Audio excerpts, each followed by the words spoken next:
Maintenant, vous savez, c'est le podcast quotidien de Bababam qui nous donne les clés essentielles pour savoir vraiment ce qui se cache derrière les mots, sigles, concepts qui font notre actualité. Cette semaine, retour sur les 10 mots qui ont marqué l'année, de l'affaire des Uber Files au phénomène de la shrinkflation, en passant par l'expression 6e République, redécouvrez ces mots qui résument à eux seuls toute notre année 2022. Qu'est-ce que le phénomène de la stan culture ?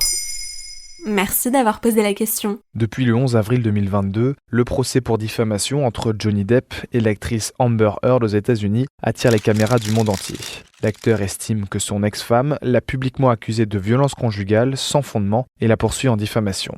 Chaque jour, l'audience est diffusée en live sur le réseau social TikTok et fait l'objet de nombreux commentaires, de mèmes ou encore de vidéos parodiques par les utilisateurs, si bien que selon un article publié sur Courrier International le 3 mai 2022, Johnny Depp, très soutenu sur les réseaux sociaux, aurait avant même le jugement déjà gagné le procès de la stan culture.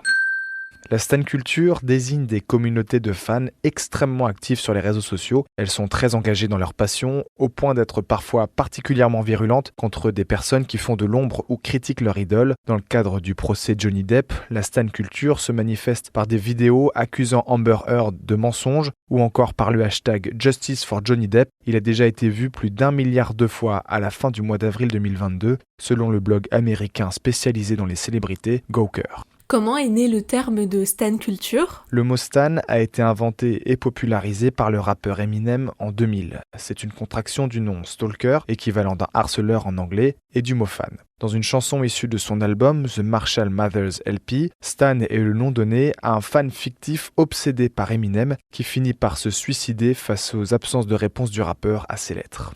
Le terme est depuis entré dans le dictionnaire Oxford en 2017 grâce à l'écho qu'il obtient avec l'avènement de Twitter au début des années 2010. La stan culture regroupe aujourd'hui des communautés particulièrement actives, comme les passionnés de fantasy, mais aussi les fans de K-pop et de Taylor Swift par exemple. Quelles autres manifestations de la stan culture ont marqué l'actualité ? Depuis le milieu des années 2010, la stan culture fait des apparitions régulières dans l'actualité people américaine. En juin 2019, par exemple, Nicole Curran, la femme d'un propriétaire de club de basket, a été victime de harcèlement et de menaces de mort sur les réseaux sociaux de la part des fans de Beyoncé. Il réagissait à une vidéo sur laquelle on voyait la chanteuse agacée alors qu'elle est assise entre son mari, Jay-Z, et Nicole Curran en pleine discussion lors d'un match.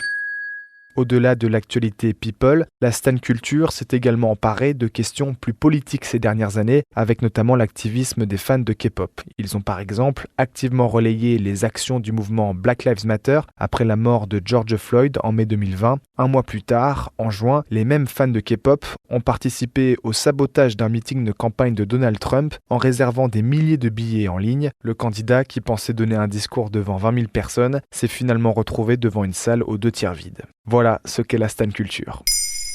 Maintenant, vous savez, un podcast écrit et réalisé par Jules Hauss. Ce podcast est disponible sur toutes les plateformes audio et pour l'écouter sans publicité, rendez-vous sur la chaîne Bababam Plus d'Apple Podcast.